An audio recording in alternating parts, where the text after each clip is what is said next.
Oh, well, you are happiest when you are happy, loving, trusting, assured of the future, full of hope and joy. Such is a good and life, fullness of life in that sense, perhaps.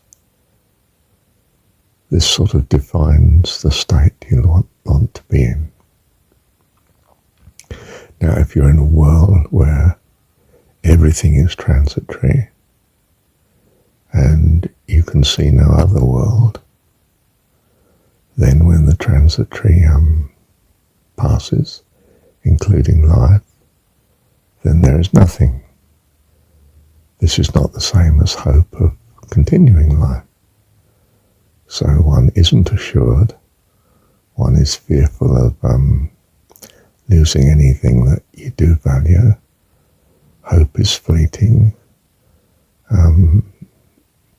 You can't trust in the permanence of anything because nothing is permanent. So there's no peace, there's no joy, there's stress and concern for the future and the present in as far as it indicates the future is not necessarily good, it's going to come to an end.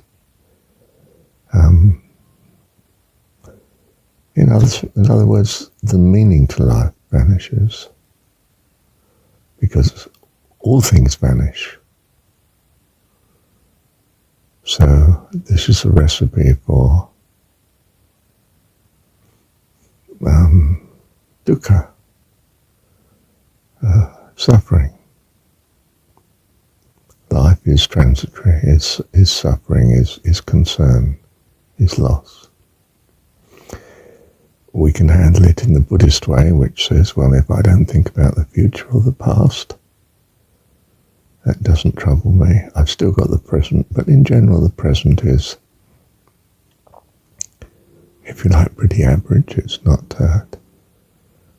too bad. I'm not in pain usually. I just am. Okay, so I can minimize suffering, dukkha, in this way. But it's not the same as being assured about the future or about the past. It's not the same as having some expectation of permanent life. And it's not an attachment to life because life itself seems to be transitory. The gain of life is good, but the loss of life is bad, and so the sum total is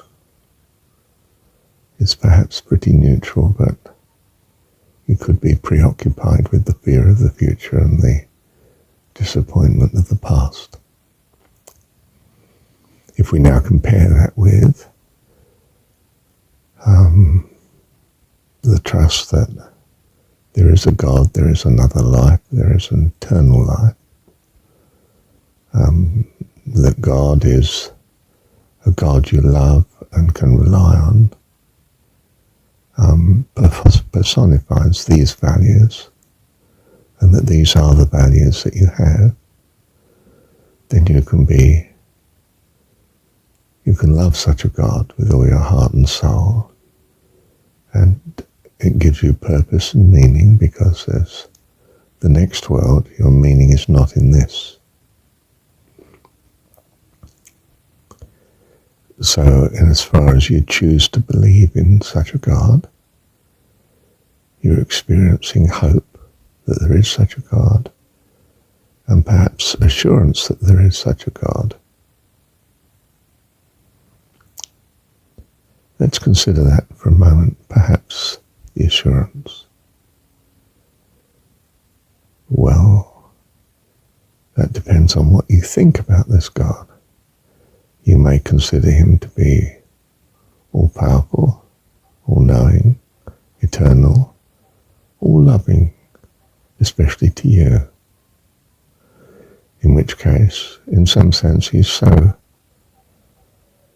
so wonderful that he was a bit like a perfect parent,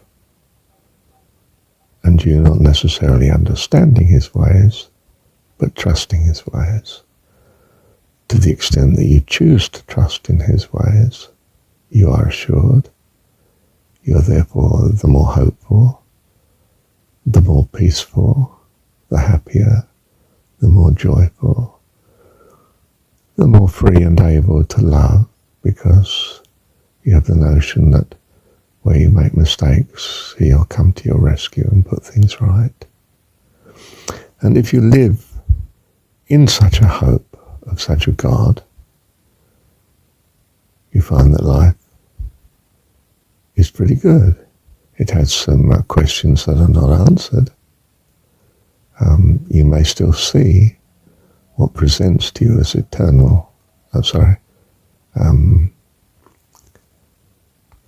horrendous evil on occasions, but to the extent that you exercise faith and say, well, I don't understand this, but I trust that God does in some sense have it right.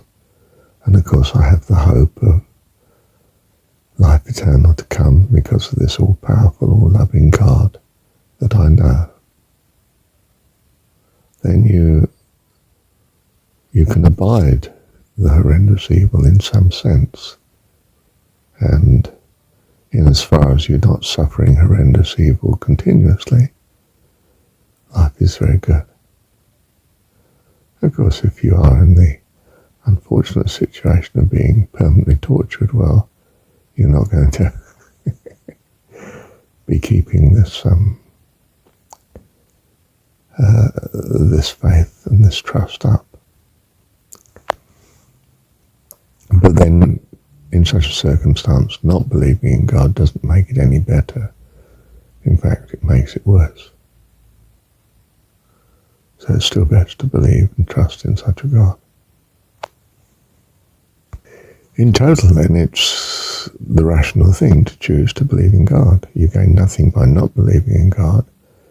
And it seems that most of us, most of the time, will be experiencing a much fuller, better and happier life, joyful, than if we weren't choosing to trust in such a God. So it's a no-brainer, so to speak, isn't it? We choose to trust in God, and we, as a consequence, find we have a far better life in doing so. How wonderful! How simply wonderful. And who do we have to thank for this? Our God, of course, that loves us, that chooses to love us. And if at the end of life here we find there's nothing, well, we've lost nothing. We've enjoyed life much more than if we hadn't trusted in God.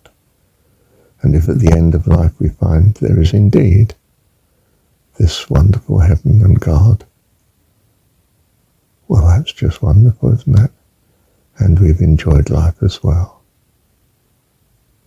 Wow.